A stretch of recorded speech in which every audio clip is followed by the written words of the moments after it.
이스라엘 공동체에서 이 제사장 그리고 이제 재판장이라고 했는데 어떻게 보면은 제사장 그리고 선지자의 역할이 바로 이 재판하는 판결하는 이 역할까지도 함께 수행하게 되는 것을 볼 수 있습니다.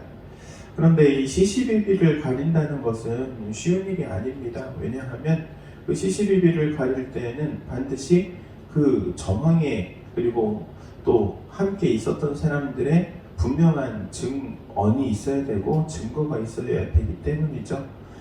그런데 많은 경우에 그 어떤 사건, 한 사건을 함께 있었던 사람들도 그 입장에 따라서 상황에 따라서 말하는 게 다릅니다. 두세 사람이 입을 합쳐서 한 목소리를 낸다는 것 자체가 쉽지 않은 일이라는 거예요. 왜 그런 거 하니 사람과의 관계 때문에 이해득실의 문제 때문에 사람들은 이 증언을 할 때 실제로 제대로 된 증언을 하지 않는다는 거예요. 물론 저도 이러한 일들을 직접 눈으로 본 적이 있습니다. 서울에 사역할 때 이 일인데 이제 문제가 커져서 세상 법정에 가서까지 이 재판을 하게 됐어요. 그런데 재판을 하는데 증인으로 불려가가지고 이제 증언도 하고 그랬는데 재밌는 거는 그때 당시에 똑같은 상황이 똑같은 이야기를 정말 수많은 사람들이 들었는데도 불구하고 그 자리에 대해서 증언하는 사람들이 각자 자기 입장에 따라서 증언을 하더라고요. 어떤 사람은 사실대로 들었다고 말하는 사람도 있고 어떤 사람은 그 자리에 있었음에도 불구하고 나는 그런 거 들어본 적이 없다고 말하기도 하고 또 어떤 사람은 상대방과의 관계 때문에 거짓말을 하기도 하더라고요. 그래서 어떤 시시비비를 가리는 것 자체가 쉬운 일이 아닙니다. 사람과의 관계 때문에 그렇죠. 하나님께서는 그런데 그런 시시비비를 가릴 일이 생겼을 때에는 반드시 두세 사람의 증인을 세울 것을 말씀하십니다.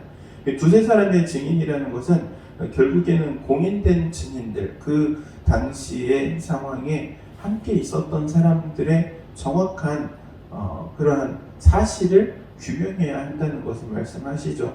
그런데 이게 쉬운 일이 아닙니다. 오늘날도 마찬가지 교회에서 어떤 사건이 벌어지면은 그것을 가지고 시시비비를 가린다? 쉽지 않은 일입니다. 교회는 시시비비를 가리는 곳이 아닙니다. 교회에서는 물론 은혜로 해야 된다, 포용해야 된다, 용납해야 된다, 무조건 덮고 가야 된다라는 의미는 아닙니다. 그러나 시시비비를 가릴 때는 분명히 정확하게 가려야 하는데 이게 정확하게 가릴 수 없다는 거예요. 이쪽이 말하는 거 다르고 저쪽이 말하는 거 다릅니다. 10명이 모여가지고 10명이 얘기를 하면 10가지 이야기가 나옵니다. 똑같은 한 자리에 있어서 한 자리에 똑같은 이야기를 들었음에도 불구하고 듣는 사람의 그 견해, 가치관 때문에 그리고 이해하는 게 다르기 때문에도 그런 게 있고 그 사람과의 관계 때문에도 그런 게 있고 어쨌든 중요한 것은 이 시시비비를 가리는 것 자체가 교회 안에서는 어렵다는 거예요. 그리고 또한 어느 한쪽의 말만 들을 수도 없는 문제입니다. 한쪽 말에 한쪽으로만 그 말을 들을 경우에는 그 판결이 한쪽으로 치우쳐지기 때문에 그렇죠.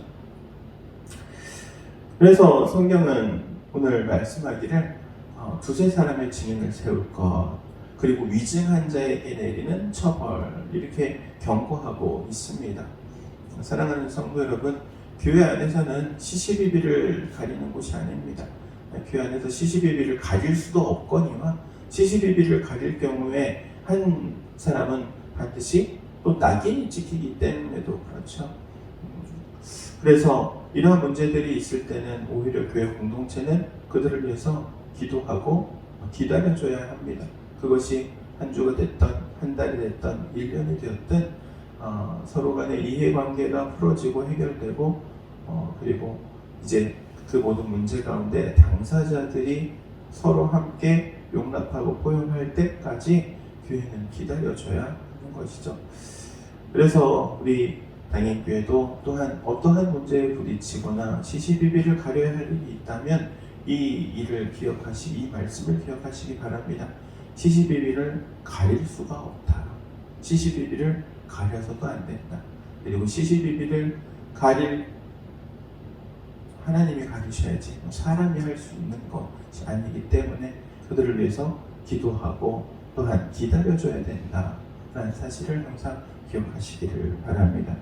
교회 공동체가 또한 그렇게 기도함으로 기다림으로 또한 사람들을 용납하고 포용할 수 있는 우리 교회 공동체가 될 수 있기를 주의 이름으로 축원드립니다.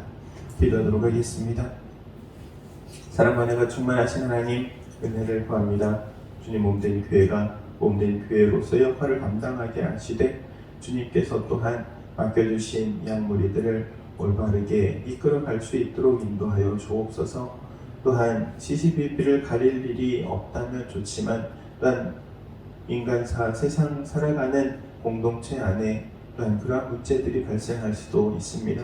그럴 때에 우리가 또한 그들을 기도하며 기다리며 그들이 서로 포용하고 용납하고 하나 될 수 있도록 화합할 수 있도록 우리 공동체가 기다려주는 이 공동체가 되게 하시고 또한 넓은 그릇을 가지고 또한 모든 이들을 수용할 수 있는 그런 넉넉한 마음도 우리 가운데 허락하여 주옵소서. 주님께서 교회 공동체를 통하여서 또한 새로운 일들 또 위대한 일들 이루어 가시기를 원하오며 그리스도신 예수님의 이름으로 기도하옵나이다. 아멘.